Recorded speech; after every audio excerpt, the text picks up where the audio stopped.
And with that, we welcome you to the Clouse to the Heart podcast, the flagship show of the PFC Entertainment Network. I'm going to be straight up with you.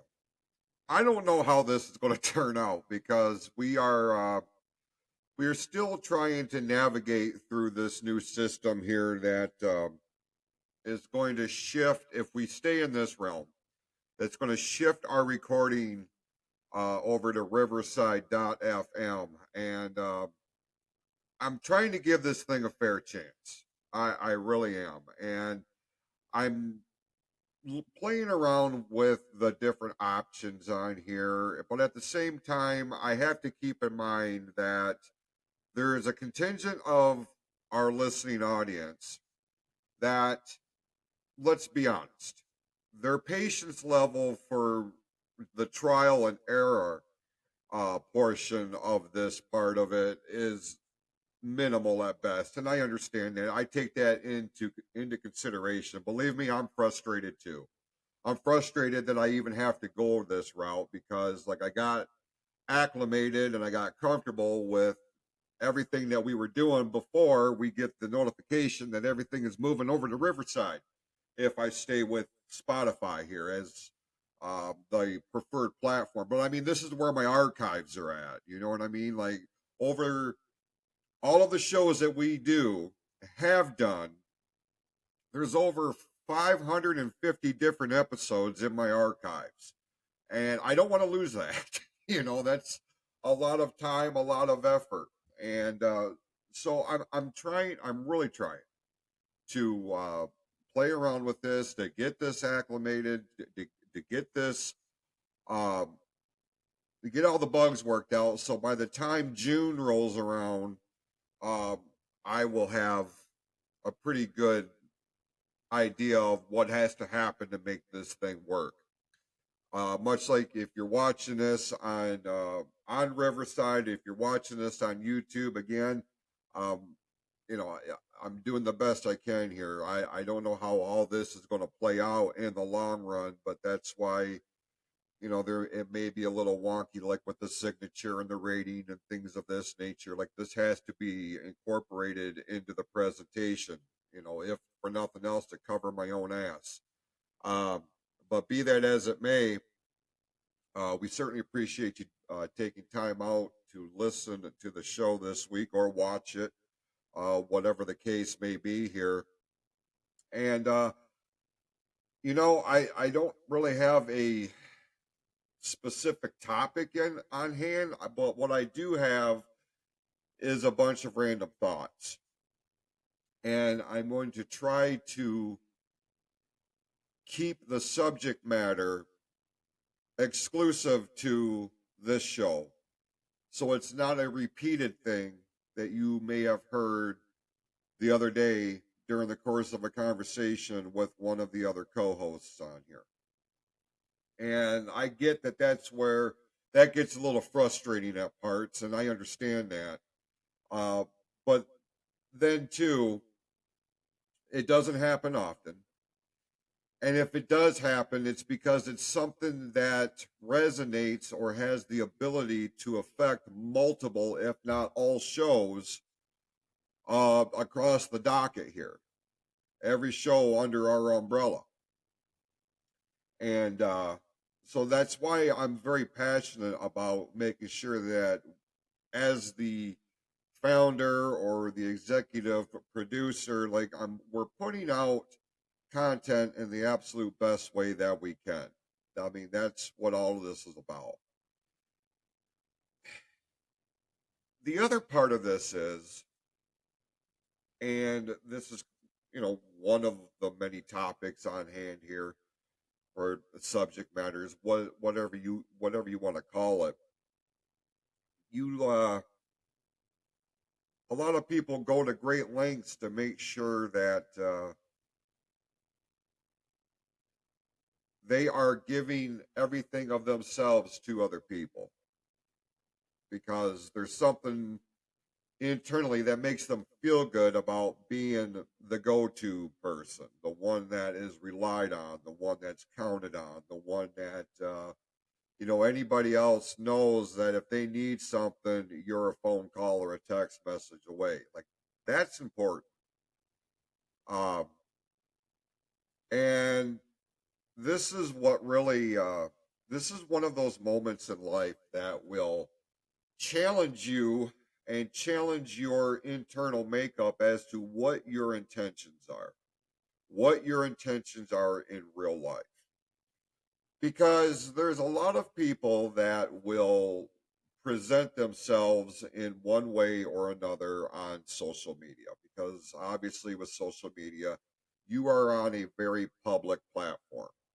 You are on these websites and things like this that reach the world as a whole, whether it be Facebook or Twitter, X, whatever the hell, TikTok, um, Instagram, Snapchat. I mean, you can just go right on down the line. But these are the more popular realms of social media. But it's not just the social media aspect. If people have personal websites, they have personal blogs. That's open for the public to see, to read. Now, this is where it gets a little bit tricky, and this is what really separates reality from fantasy or real life versus gimmick. And again, I will try to keep the wrestling terminology to a minimum for those of you who aren't wrestling fans. You don't follow the product, you don't know the terminology. So if I slip a word in there that is as commonly used as the word "the" in real life conversation, you have no shitting idea what I'm talking about. I'm going to try to keep that at a minimum. But the fact of the matter is that and I'm sure you've seen it. I'm sure you've known about it. You know people like this. What they're putting out on their platforms, what they're putting out on their social media accounts, or even their actual websites, their actual blogs, you know whether or not that individual that is relaying said message or posting said post is legitimate or not, because you know them outside the proverbial spotlight.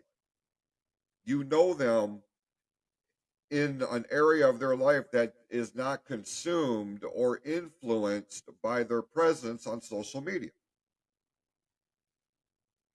A lot of times, people find that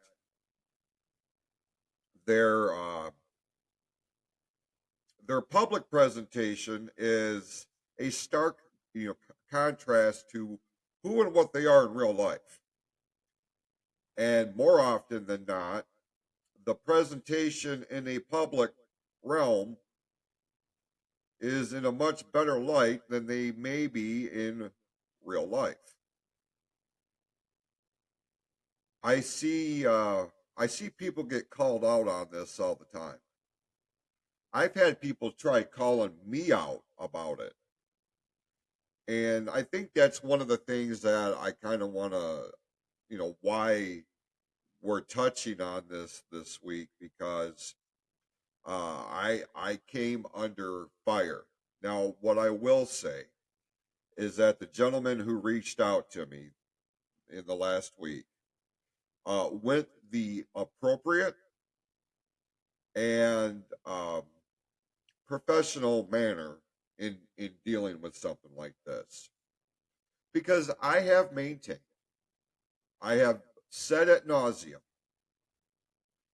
uh, if you have questions about something that I'm saying or doing, I'm all about having a conversation about it, as long as it's done in a professional and respectful manner. Because what I won't be is talked down to. I just will not entertain it. I do not give a shit who you are. I do not give a fuck how much money you make. I don't care what title follows your name on a business card. None of that shit matters to me at all. At all.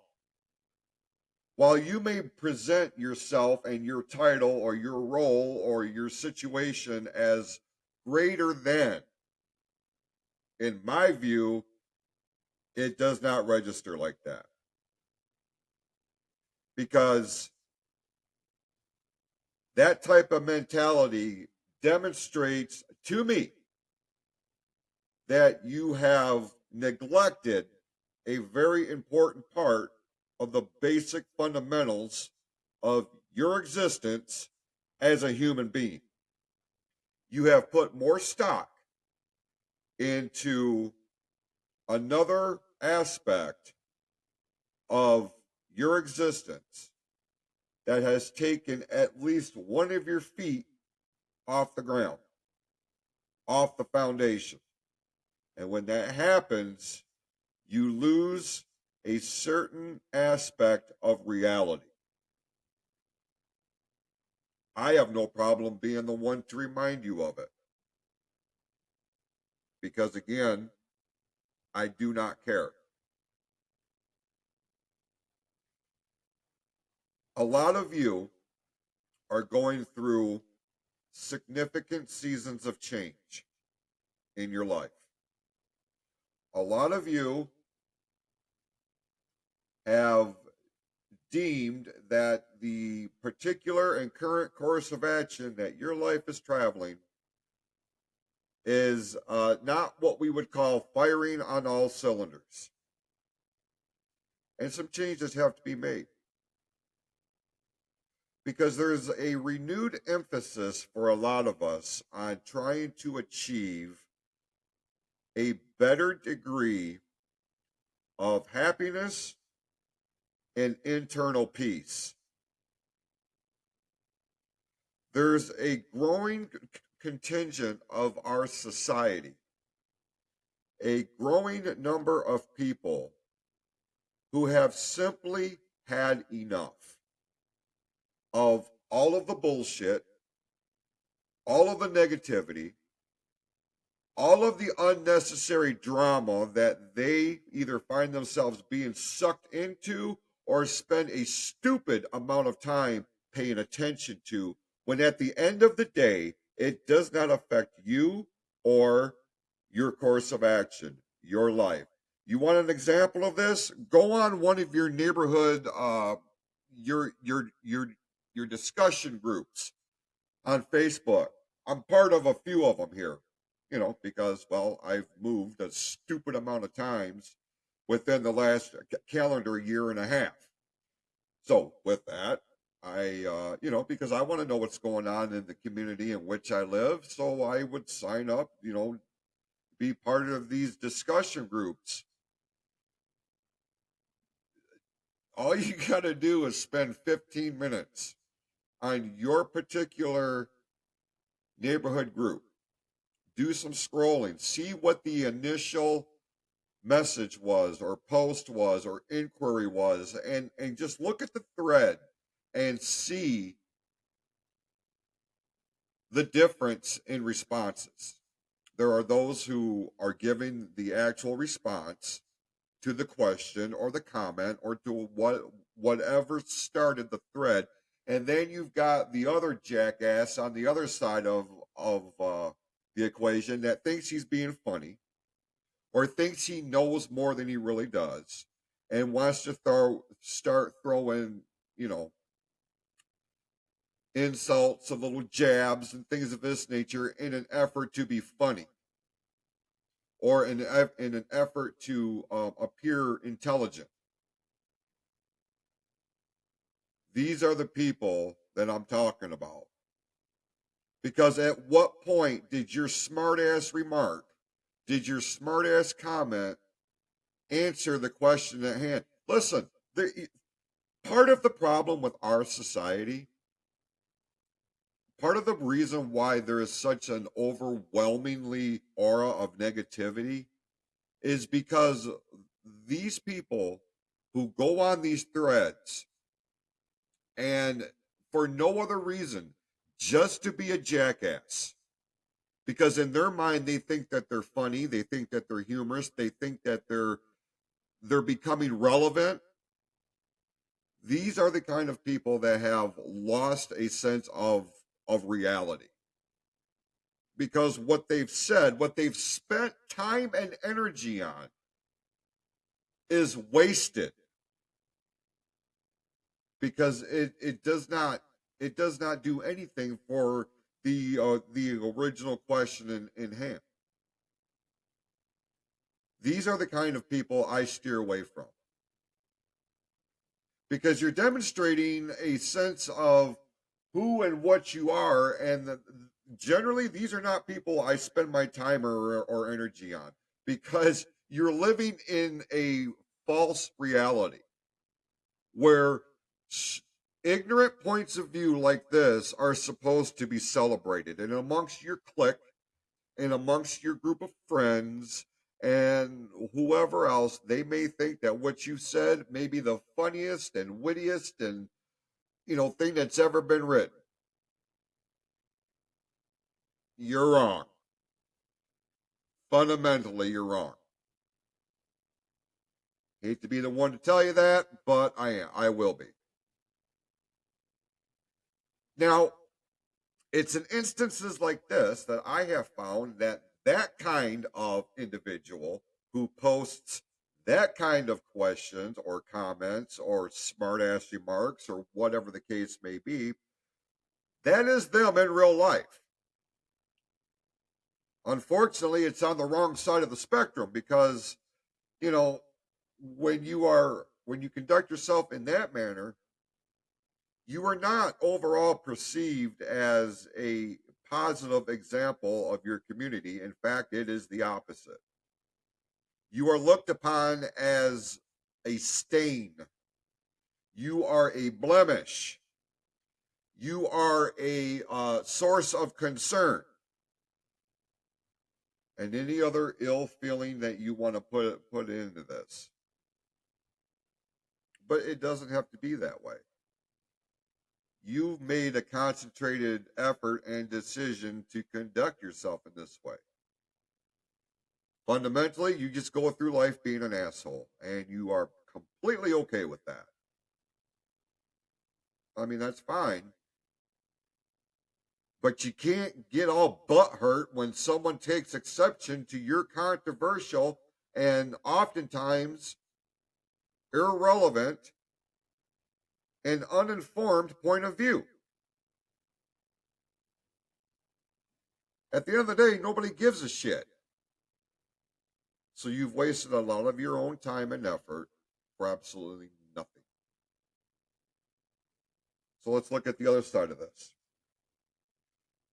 And what I know, I just went on a long ass sidebar. That's kind of what I do here. But the reason why this whole thing came up was because I was questioned in terms of how I present myself to who and what I am in real life. Now, there's going to be some of you that are listening or watching this. You know me. You've known me for a long time. You've known me in either a professional setting, or you are somehow affiliated with my personal life. Um, I would suggest that anybody that would take exception to my presentation in real life, to what I put in a public realm, if you think that those are not one and the same, you do not know who the fuck I am. Now, what I can see is where there would be a discrepancy from that point of view. I can totally understand, because I'm not one of those individuals that if I hear something that does not uh, how do I want to say this? If I hear something that I take exception to, and that I know on the surface is fundamentally wrong, I'm not one of these people that will just shut it right down. I will give it a moment to process, to see if maybe there was something that I did, something that I said that could have been misconstrued. And in some cases, I can see where that's a thing. And when that is called out, when that is acknowledged, I will be the first one to accept responsibility and offer a heartfelt apology. Now, the thing with me and apologies are I do not give them unless I mean them. Because the word, here's another goddamn sidebar, the word sorry or the phrase I'm sorry is just as commonly thrown out there and used as I love you. I hear people all the time just throw out I'm sorry, especially in text messages. But are you? You you're not. You're just using it as something to either um, sweep the issue under the rug or just to get past an uncomfortable conversation or situation because internally you don't feel sorry. You don't feel remorse. You don't feel any of that. You're saying it just to say it. The phrase I love you is very much in that same realm. It's kind of hard to believe somebody when they tell you that they love you when you hear or you see them just use that phrase to anybody and everybody.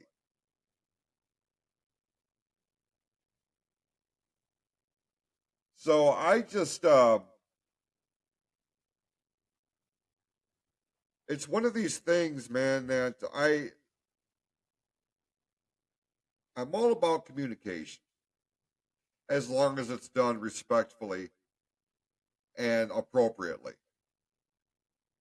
That's, I mean, there's, it goes back to I'm not going to be talked down to. I'm not going to waste my time and energy in a one way conversation. One way meaning it's your way and I can't get a word in edgewise, or if I do start to say something, you shut it down without allowing me the opportunity that I have afforded you in relaying your issues or relaying your feelings or relaying your thoughts or opinions about something. I'm going to give you that opportunity, but I expect the same in return. You keep shutting me down, I will shut the fuck down.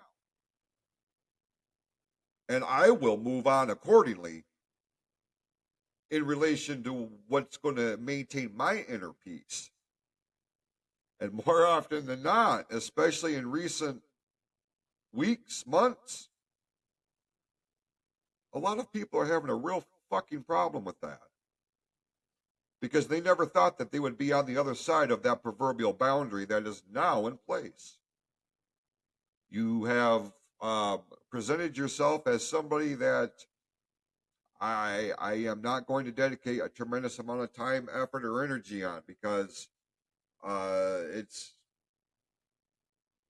things are not going the way that they should.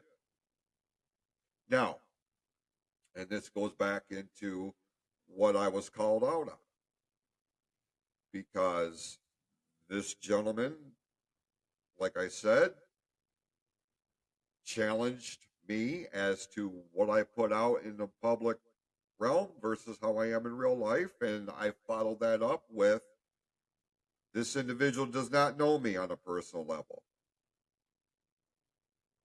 Now, that's not to say that I haven't had a huge hand of responsibility in what can be perceived as the gap between reality and the public realm. I have dictated what I have put out there. I have touched on various aspects of it during the show. I have had I've used examples of it on stage. In real life conversations, I've mentioned it just as a realm of comparison or example. But by and large, there is a huge gap there because what's within that gap is very, very personal thoughts, feelings, occurrences that have molded, shaped, and formed this version of me that continues to evolve. A version of me that so many of the people that are now my most vocal, loudest, and we'll just say that critics, the ones that for the longest time had said, you need to do you. You need to take care of you. You need to do what makes you happy. And we're with you. We've got your back. We blah blah blah blah blah blah blah. Because that's what it all becomes, especially when actions do not follow suit. Your actions have actually erased your words and, well, the meaning of them. You've heard me say ad nauseum. If I can't take you at your word, you are essentially useless to me because I question everything. And that's energy spent on an entity that I want no part of. People want you to be you as long as it benefits them. If you do not serve a purpose for them, you get to be the one that gets cut out or blacklisted or whatever the case may be. What? No. Because for the longest time, I felt like I was living life for everybody else. Because I had put more stock and more time, effort, and attention into the things that they needed, wanted, or desired in public realm and my personal life. So when I start to regain various aspects of control of my life that was at the end of the day an effort to find and restore, and in some cases, regain inner peace. This is where you find out who is really in your inner circle and who isn't. Now, there's a lot of aspects about my story I have not come out and just said verbatim, this is what has happened. Because at the end of the day, I don't really feel like I need to go that deep into the woods for your entertainment. Because there's a lot of good and a lot of bad in that. And the bad overshadows everything in that realm. And a lot of it, excuse me, is because of my actions, my decisions. And for anybody who thinks that I have not taken responsibility or accountability for where I am here and now based solely on the actions and the decisions that I've made, you can go fuck yourself. Because you have demonstrated that you do not know me. I don't need to no, let me rephrase that. I do not strive to be everything to everybody like I used to. And what that got in my experience, and I'm not saying this is across the board, in my experience, is a lot of unnecessary drama, a lot of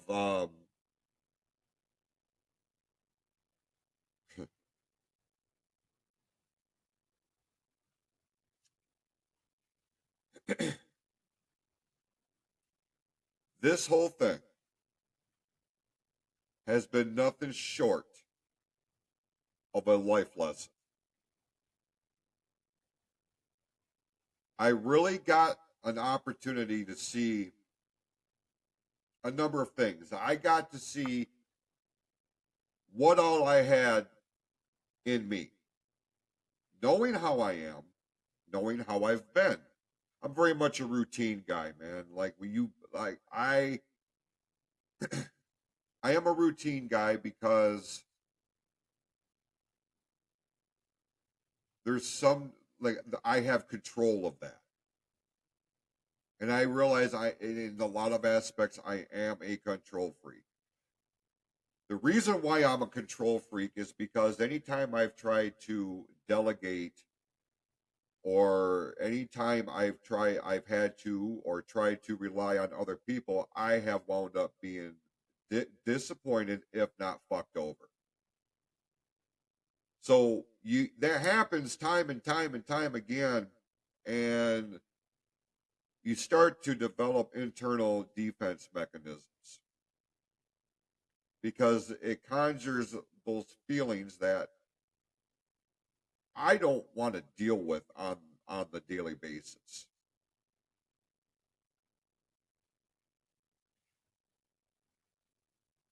Who I am on the air is an extension of who I am in real life. The difference is when I come on the air, I turn the volume up because I don't talk like this in person. And well, that's not true either. That's not true either. Because this is very much how I court. Well, I mean, all depending on who I'm talking to, and because I'm not going to go into a parent teacher conference and just start dropping f bombs like commas and start cutting the promo on my kid's teacher. I'm not doing that. That's not how it is. But fundamentally, what you get with this that you're watching, that you're listening to, is who I am in real life.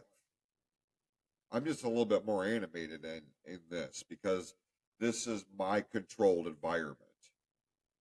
This is a world that I created for myself as, in an effort for release, in an effort to embark on my next goal, my next dream. That's what this is. But this is very much who I am in real life as well. Anybody who's known me for any length of time will tell you that.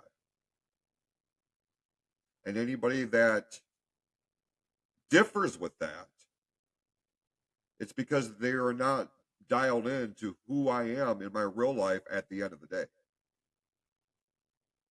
They may have been at one point, but because of whatever the fuck, they are no longer there.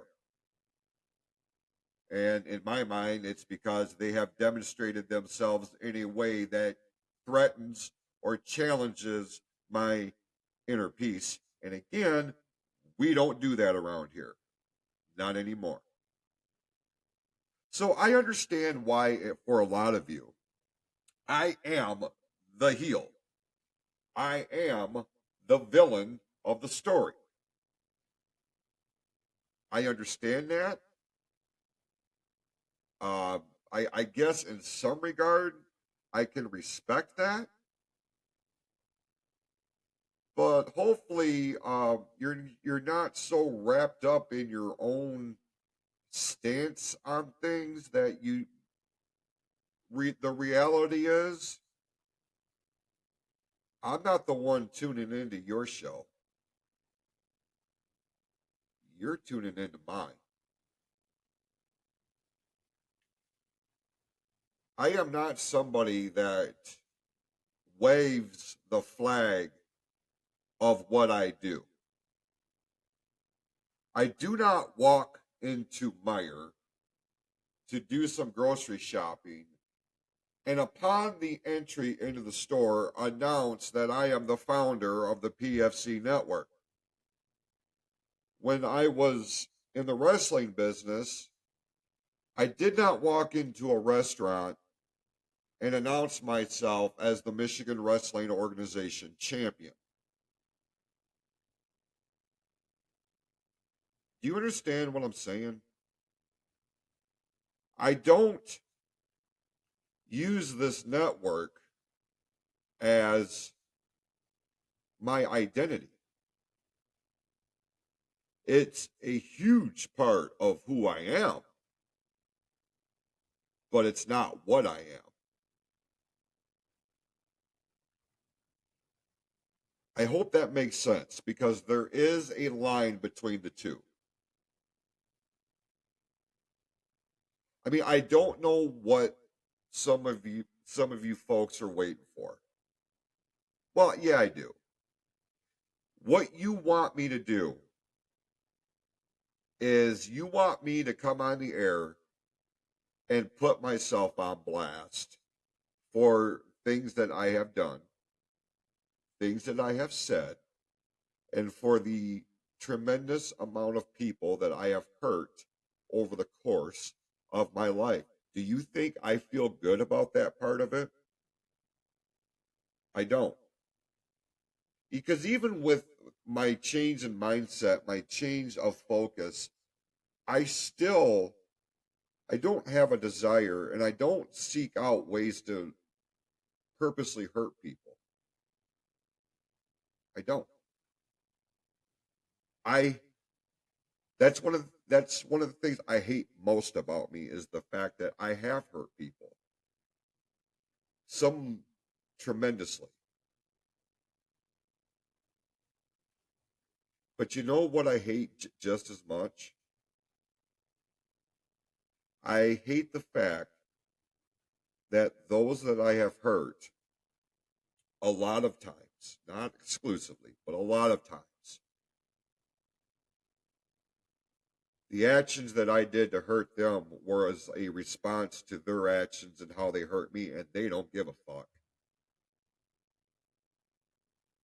because it became expected behavior. I was just supposed to be okay with it, and I'm not. And that's why I've gone the route that I have. That fork in the road I talked about last week, I've seen a few of them in my day.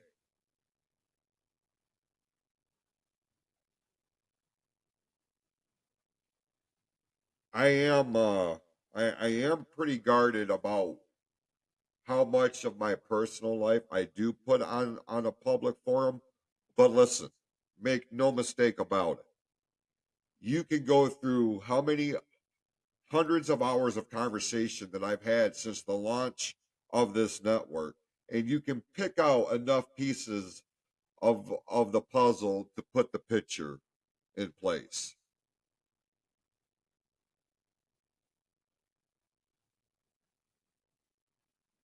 I am not perfect. I have made mistakes. I will continue to make mistakes. But I also am somebody who will always apologize where it's needed and take accountability for my part of anything. That's the way it has to be.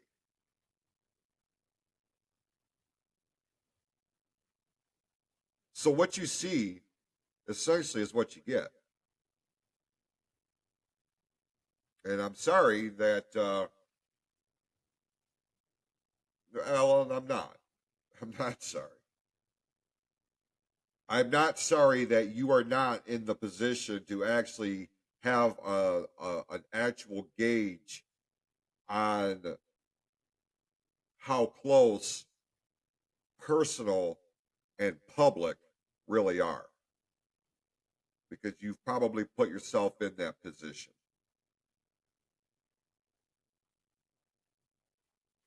I've got all the time in the world for the right people. The right people being ones that do not conduct themselves with the sole purpose of creating some degree of turmoil, drama, animosity, things of this nature. So, you know, I will say that, during the course of a very cordial, albeit at times a little heated conversation, I can proudly say that the conversation ended somewhat amicably. I understood where he came from, where he was coming from, and I would like to think that he understood where I was coming from. If not, well, that's on him. That ain't on me. I'm not going to spend any more time trying to convince anybody of what my or who I am to them. Because at the end of the day, no matter what I do, I could save a burning orphanage. I could save every child in a burning orphanage, and it still wouldn't be good enough to my most vocal haters. Because in their mind, I am the spawn of Satan. In their mind, I'm the heel. I'm the villain. And that's perfectly fine. But a lot of times, how people receive a story is subjective because there are people that flock to the villains of the story. There's another contingent that will side with the baby face or the hero. It is what it is, man.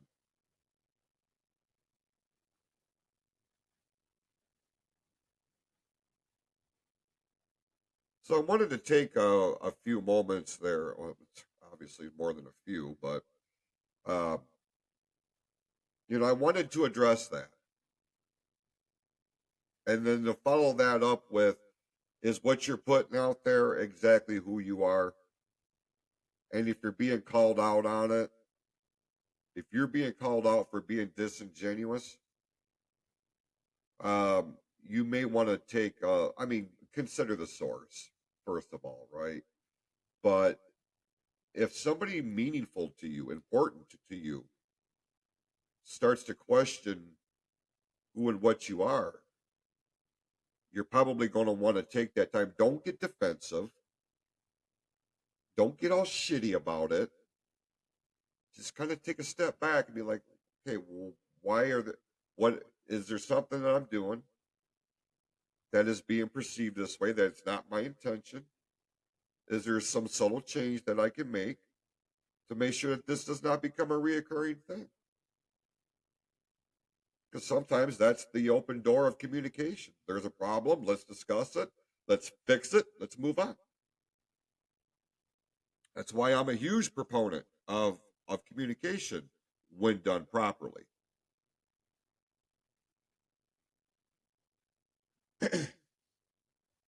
Now, the other thing I want to touch on this week is there's no easy way to make a transition to this. Oh, sidebar. Well, no, actually, this is part of it. Life's little moments. Life's little moments that presents themselves to us that this is what makes waking up every day for. Or this is what enduring some degree of bullshit was worth it because of this, that, or the other thing. Or you're feeling a certain kind of way about your day, about your life, and then there's these little moments that provide themselves or they pop up and they force you, whether you want to or not, to stop and acknowledge like this is one of those moments that makes life worth living. Could be something significant, could be something very minor, but to you, it means something. Doesn't matter what anybody else thinks. It brings, at least, if not only for a moment, it brings a degree of happiness. It brings a degree of calm. It brings a degree of good, light, peace in your life. For me, I've had a couple instances like this in the last week or so. Um, First of all, can I tell you one of my absolute favorite things, materialistically wise, for the lack of a better term? No, it's not materialistic. It's one of those things where, if I'm gonna splurge on something, because I really don't really do a whole lot for myself in terms of like buying anything that I really want, or things of this nature. Like, I have to wait in my mind to justify it. I wait until I absolutely have to have something before I will spend money on it. Um, I am not somebody that gives a flying fuck about designer labels and things of this nature. I've never cared about that. I just do. It just doesn't matter to me, because I don't care whose name is on the tag of my shirt or my pants or my shoes or what have you. Like, if that's what determines whether you feel good about yourself, I mean, I guess I have other questions. But be that as it may, um, one of the things that I will do, that I will treat myself with, and I don't do it often, but every once in a while, I feel like I've done enough in in in my view that I deserve some degree of treat, and I will splurge or spend a little bit more on things that bring me legitimate happiness, like coffee. And the other day, I was at the store, and I went in for a few different things. I went down the coffee aisle because, anybody who knows me knows coffee's a big damn deal. That's how every day gets started. Don't talk to me until it does. Um, but I, I don't always get the top of the line coffee. You know what I mean? I try to budget. I try to stretch the proverbial dollar, if you will. And, but every once in a while, like, coffee is one of those things that I will treat myself to if I feel like I've done something to earn it. And the other day, I went down the coffee aisle, and I love Death Wish coffee. Death Wish coffee is my all-time favorite brand. I think it was last year or the year before last. Um, for a very limited time, they came out with a blueberries and cream variety of their coffee, and I'm like, well, that's interesting. I tried it, absolutely loved it. And then when I went back to go get more, it was gone. Well, wouldn't you know it? This last week, it's back for a limited time. There was not a moment of hesitation. Like, I into the cart it went, and I'm here to tell you, as soon as I open up the bag, man, like, that aroma, you know that when you open up a coffee can or a bag of coffee, that first rush of aroma comes out.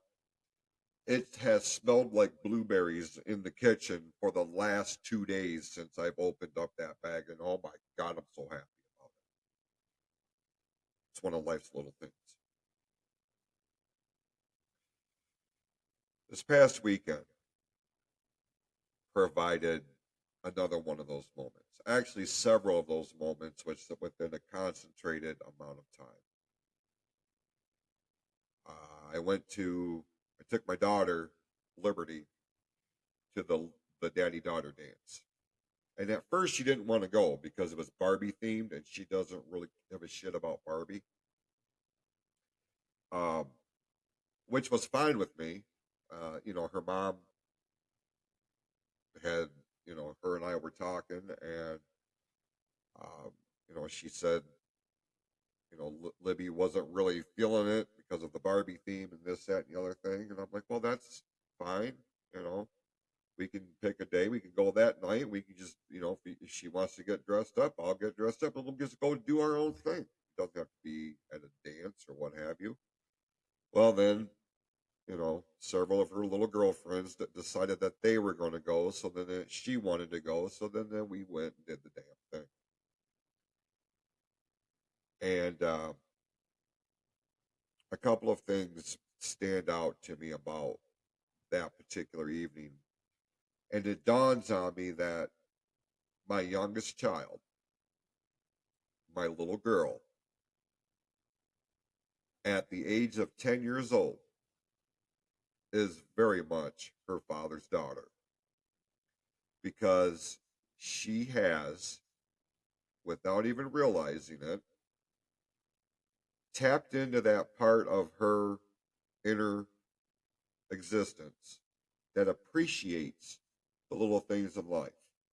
Now, we've been going to these daddy daughter dances for the last handful of years now. And the first year that she went, well, when she was like 6, maybe. And a 6-year old, you ask them what they want for dinner, they want McDonald's. So that's where we went on our first daddy daughter dance for dinner because I told her she could pick anywhere that she wanted. It was her night. That's what she wanted. Now, in years since then, we've done the Saganos thing, we've done the Fenton House thing, Lucky Steakhouse, some of these other places. And when she decided that she wanted to go this year, I'm like, fine, you tell me, and like I'll be there. So I'm like, figure out what you want for dinner. Where do you want to go for dinner? Things of this nature. And to my surprise, she says McDonald's. And I thought she was ribbing me at first. I thought she was like fucking with me. I'm like, well, what?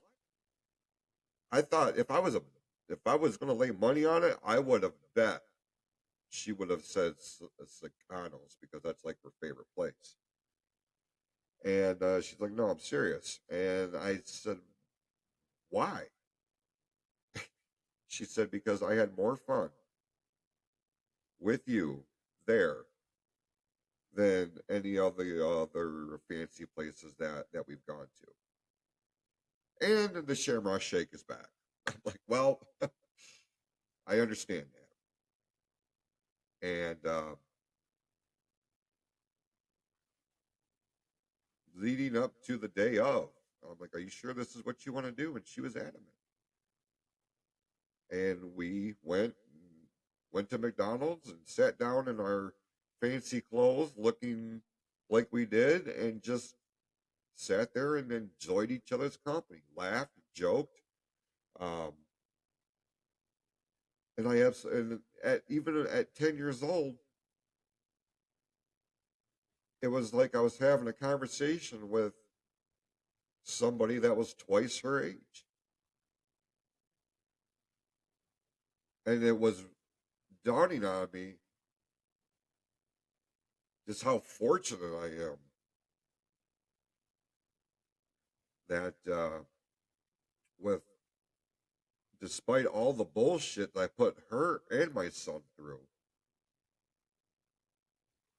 they haven't allowed it to compromise who and what they are internally. And they're still in tune with being amazing people who do amazing things. And it was one of those moments, it was almost like an out of body experience. Like I was watching us have this moment. And then we get to the dance. And because of a lot of things, I had been excommunicated from the dad circle. And I mean, whatever the fuck that's supposed to mean, but cool. Um, but I made sure. Look, you want to go party with your friends? You do you. You let me know.